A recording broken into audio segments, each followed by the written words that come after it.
ஓம் ஸ்ரீ குருப்யோ நம. ஸ்ரீ மகாபரிவாஜரணம் மகாபரிவாஜரணம் மகாபரிவாஜரணம். இன்றைக்கி தெய்வத்தின் குரல் பாகம் 5ல் சங்கர சரிதம் என்ற தலைப்பில் பெரிவா சொல்கிறது மேலே வாசிக்கிறேன். இது பக்கம் 821லேருந்து ஆரம்பிக்கிறது.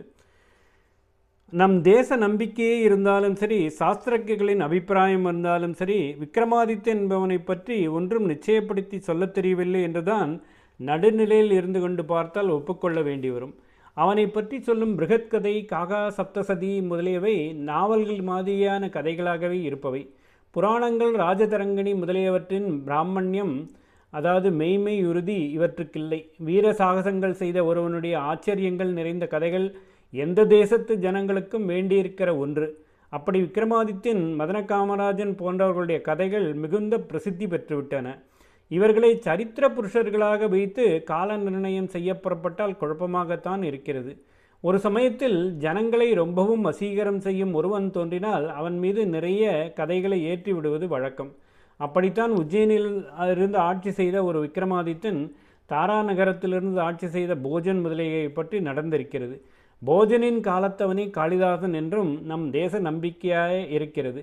இப்படி நம்மூரிலே 2 வித நம்பிக்கை இருக்கும்போது ஒன்று தப்பாகத்தானே இருக்க வேண்டும். நம்மூர் நம்பிக்கை என்பதாலே நிஜம்தான் என்று சாதிக்க முடியாதல்லவா? இதையெல்லாம் பார்த்துத்தான் சிலர் 2 காளிதாசன்கள் இருந்ததாக அபிப்பிராயம் சொல்கிறார்கள். விக்ரமாதித்ய சபையில் இருந்த நவரத்னங்கள் தன்வந்திரி, க்ஷபணகர், அமரசிம்மன், சங்கு, வேதாளபட்டர், கடகர்பரர், காளிதாசர், வராகமிகிரர், வரருசி ஆகிய 9 பேர் என்று சொல்லப்படுகிறது. இவர்கள் எல்லோரும் சமகாலத்தவர்கள் இல்லை என்று வேறு சோர்ஸுகளிலிருந்து தெரிகிறது. இப்படி இருக்கும்போது எந்த விக்ரமாதித்தனை வைத்து எந்த காளிதாசருக்கு எப்படி காலம் கணிப்பது? வல்லாளர் என்பவரின் போஜ பிரபந்தத்திலோ காளிதாசரை போஜசபையின் நவரத்னங்களில் ஒருவராக சொல்லியிருப்பதோடு அவர் கூட இருந்த மற்ற ரத்னங்களில் பவபூதி, பாணர், தண்டி, ஸ்ரீஹர்ஷர் முதலிய எல்லா பெரிய கவிகளையும் சேர்த்திருக்கிறது. வேறு ஆதாரங்களிலிருந்து இவர்கள் நிச்சயமாக சமகாலத்தர் அல்ல என்று தெரிகிறது. சரித்திர புருஷனாக சந்திரகுப்த விக்ரமாதித்யன் காலத்தில் காளிதாசன் இருந்திருக்கலாம் என்பது போல சொல்லும் பல அபிப்பிராயங்களும் அனுமானம் என்று சொல்லக்கூடியவையாகத்தான் இருக்கின்றன, பிரமாணம் என்றல்ல.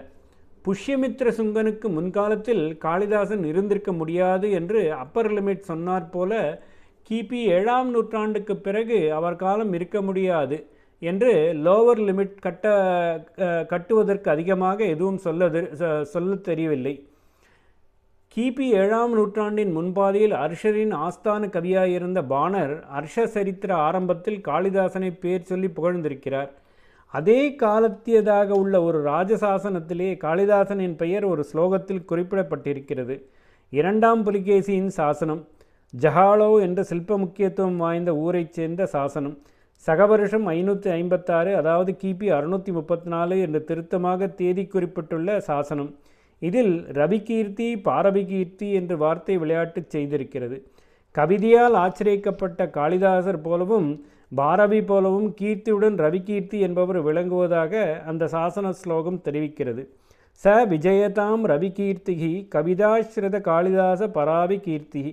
ஆகையால் காளிதாசன் கிபி 634க்கு முன்னாடி என்று மட்டுமே தெரிகிறது. எவ்வளவு முன்னாடி தெரியவில்லை. நிச்சயமாக தெரியாத ஒன்றை வைத்து இன்னொன்றை எப்படி நிச்சயப்படுத்துவது? காளிதாசர் காலத்தை கொண்டு குமரிலபட்டர், ஆச்சாரியால் ஆகியோருடைய காலத்தை கணிக்க பார்ப்பது இப்படிதான். கோலாப்பூரில் அப்பா சாஸ்திரி என்ற ஒரு வித்யா வாசஸ்பதி பட்டம் வாங்கியவர் ஒருவர் இருந்தார். அவர் கிமு 6ஆம் நூற்றாண்டிலேயே ஆரம்பத்திலேயே காளிதாசர், மத்தியில் குமரிலபட்டர், முடிகிற சமயத்தில் சங்கரர் என்ற 3 பேர் இருந்தார்கள் என்று அநேக புஸ்தகங்களை பார்த்து முடிவு பண்ணியிருக்கிறார். நம்முடைய புராணம், சமய இலக்கியம் ஆகியவற்றை மட்டுமின்றி ஜைன புத்தகங்களையும் பார்த்திருக்கிறார்.